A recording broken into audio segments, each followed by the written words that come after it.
ఈరోజు కథ మూడుమల్ల బంధం చాప్టర్ 2. రాజీ ఎదురుగా ఉన్న అతడిని దీనంగా చూస్తూ తన కళ్ళల్లో నీళ్లు కారుతున్నాయి. రాజీ ఎదురుగా ఉన్న అతడు రాజీని ఎక్స్ప్రెషన్ లేకుండా చూసి వెళ్ళిపోతాడు. అతడు వెళ్తుంటే కన్నీళ్లతో చూస్తున్న రాజీకి మనసు ముక్కలైపోతున్నట్టుగా ఉంటుంది. నోరు తెరిచి ఈ విడాకులు నాకొద్దు అని గట్టిగా అరవాలని ఉంది.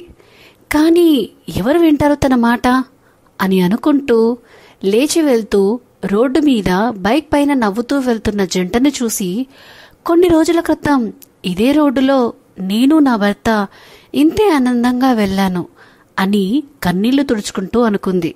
అలా రాజీ నడుస్తూ రూమ్కి చేరుకొని బెడ్ మీద పడి ఏడుస్తూ పెళ్లి ఫోటో చేతిలోకి తీసుకొని తడుముతూ ఆ పెళ్లి జరిగిన క్షణాలని తలుచుకుంటూ ఉంటుంది. కట్ చేస్తే అది ఒక పల్లెటూరు. ఎక్కడ చూసినా పచ్చని పొలాలు, అంతా పచ్చదనం. అలా ముందుకు వెళ్తే ఒక ఇంటి ముందు తాటాకుల పందిరి, ఆ పందిరి కింద ముత్యాల పందిరి. అందంగా న్యాచురల్ గా పువ్వులతో డెకరేట్ చేస్తూ ఉన్నారు. అరిటాకులు, కొబ్బరాకులు, మామిడాకులతో ఇల్లంతా తోరణాలు కడుతున్నారు. ఇంట్లో అంతా బంధువులు, పిల్లలు, సందడి సందడిగా ఉంది. అప్పుడే గోపాలం జయమ్మతో, అమ్మాయిని రెడీ చేశారా, పెళ్లి ముహూర్తం దగ్గర పడుతుంది, పెళ్లి వాళ్ళు వచ్చే యాలైంది అని అరిచాడు. జయమ్మ, చేస్తున్నాం, అయిపోవచ్చింది అంటూ రూమ్లో నుంచి బయటికి వచ్చి చెప్పింది. అమ్మాయితో పంపించేవన్నీ రెడీ చేశారా అంటూ వచ్చాడు గోపాలం అన్నయ్య.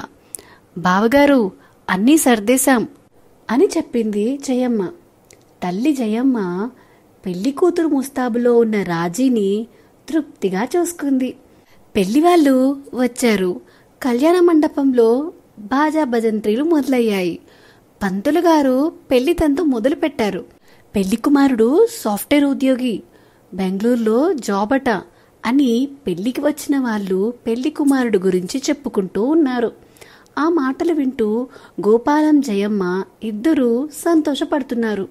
ఇంతలో పెళ్లి కూతురు తీసుకురండి అని అరిచాడు పంతులు గారు. కాసేపట్లోనే రాజీని మండపంలోకి తీసుకొచ్చారు.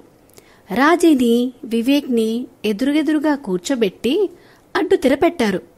ఒకరి తల మీద ఒకరు జీలకర్ర బెల్లం పెట్టుకున్నారు. అందరూ అక్షింతలు వేస్తున్నారు. రాజీకి పెళ్లి జరుగుతుందనే సంతోషం లేకుండానే పెళ్లి చేసుకుంటుంది. కారణం, తల్లిదండ్రులు తనని అడగకుండానే ఈ పెళ్లి ఖాయం చేసుకుని వచ్చారు. వెంటనే ముహూర్తాలు కూడా పెట్టించారు. పసుపు కూడా దంచేశారు. పెళ్లి కూతురు చేశారు. రాజీ నోరు తెరిచి మాట్లాడలేదు. తల్లిదండ్రులు ఎలా చెప్తే అలా చేసుకుంటూ పోతుంది ఇప్పటి వరకు. అనుకున్న ముహూర్తానికి వివేక్ రాజీ మెడలో తాళి కట్టేశాడు. పెళ్లి తంతు పెళ్లి అయ్యిందంటే అయ్యింది అన్నట్టుగా అయిపోయింది. అప్పగింతలు అన్నీ అయిపోయి రాజీ అత్తారింట్లో అడుగుపెట్టింది. అత్తారిల్లు కూడా ఒక పల్లెటూరు, రైతు కుటుంబం. ఇక ఆ రోజు పెళ్లి హడావిడిలో అంతా అలసిపోయి నిద్రపోయారు. తెల్లవారితే వ్రతం ఏర్పాట్లు, కొద్దిపాటి బంధువులతో ఇంట్లో చిన్నపాటి ఫంక్షన్ లాగా చేసుకున్నారు. పెళ్లైన దగ్గర నుంచి అత్తగారే అన్నీ చూసుకుంటుంది. కనీసం వివేక్ రాజీ గురించి తల ఎత్తి చూసింది లేదు. వ్రతంలో కూడా పంతులు గారు చెప్పినట్టు చేశారు. కనీసం తల తిప్పి రాజీని చూడలేదు. రాజీకి కొత్తింట్లో రూమ్లో కూర్చొని ఆలోచిస్తుంది. అలా ఆ రోజు గడిచిపోయింది. వివేక్ రాజీని పలకరించలేదు. అసలు రాజీ ఆ ఇంట్లో అడ్జస్ట్ అయ్యిందో లేదో అని కూడా పట్టించుకోలేదు. ఆ రోజు అలా గడిచిపోయింది. తెల్లవారి ఎవరి పనులు వాళ్ళు చూసుకున్నారు. తెల్లారగానే మావయ్య కేశవ పొలానికి వెళ్ళిపోయాడు. బంధువులంతా పొలాల పన్నులు అంటూ ఎవరి దారిన వాళ్ళు వెళ్ళిపోయారు. వివేక్ కూడా లేచి తండ్రితో పొలానికి వెళ్ళిపోయాడు. అత్తయ్య కూడా పొలానికి వెళ్లేటప్పుడు రెడీ అవుతూ రాజీకి అన్ని జాగ్రత్తలు చెప్పి వెళ్ళిపోయింది. ఇంట్లో రాజీ మాత్రమే ఉంది. ఇంట్లో రాజీకి కొత్తైనా అన్ని ఇంట్లో గమనించి చూసి అత్తయ్య వచ్చేసరికి వంట చేసి పెట్టింది. పొలం నుంచి అందరూ ఇల్లు చేరారు, భోజనాలు చేశారు. అత్తయ్య రాజీతో కొద్దిగా కలివిడిగానే ఉంది. రాజీ కూడా అడ్జస్ట్ అవ్వడానికి ట్రై చేస్తుంది. అలా రోజులు గడిచిపోతున్నాయి. కానీ వివేక్ పొలానికి వెళ్తాడు, లేకపోతే ఇంట్లోనే ఉంటాడు. రాజీకి అనుమానం వచ్చింది. కానీ వివేక్ ల్యాప్టాప్లో సెర్చ్ చేయడం చూస్తుంది. ఒకవేళ ఆన్లైన్ వర్కేమో అని అనుకొని మౌనంగా చూస్తూ ఉండేది.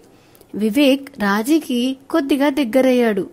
ఇంట్లో రాజీతో కొద్దిగా మాట్లాడడం, చనువుగా ఉండడం అలవాటైంది. అలా సంక్రాంతి పండుగ వచ్చింది. కూతుర్ని ఇంటికి తీసుకెళ్లాడు గోపాలం. పండుగకి అల్లుడిని కూడా రమ్మని చెప్పాడు.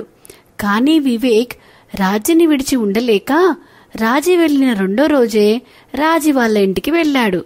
సో ఇదేనండి మూడు ముళ్ళ బంధం సెకండ్ చాప్టర్. మీకు నచ్చిందని ఆశిస్తున్నాను. ఇలాంటి మరిన్ని స్టోరీస్ కోసం మన ఛానల్ ద నావెల్ విస్పరర్ని సబ్స్క్రైబ్ చేసుకోండి. అన్నిటికంటే ముందు మీకు ఈ స్టోరీ నచ్చితే లైక్, కామెంట్ అండ్ షేర్ చేయడం మాత్రం మర్చిపోకండి.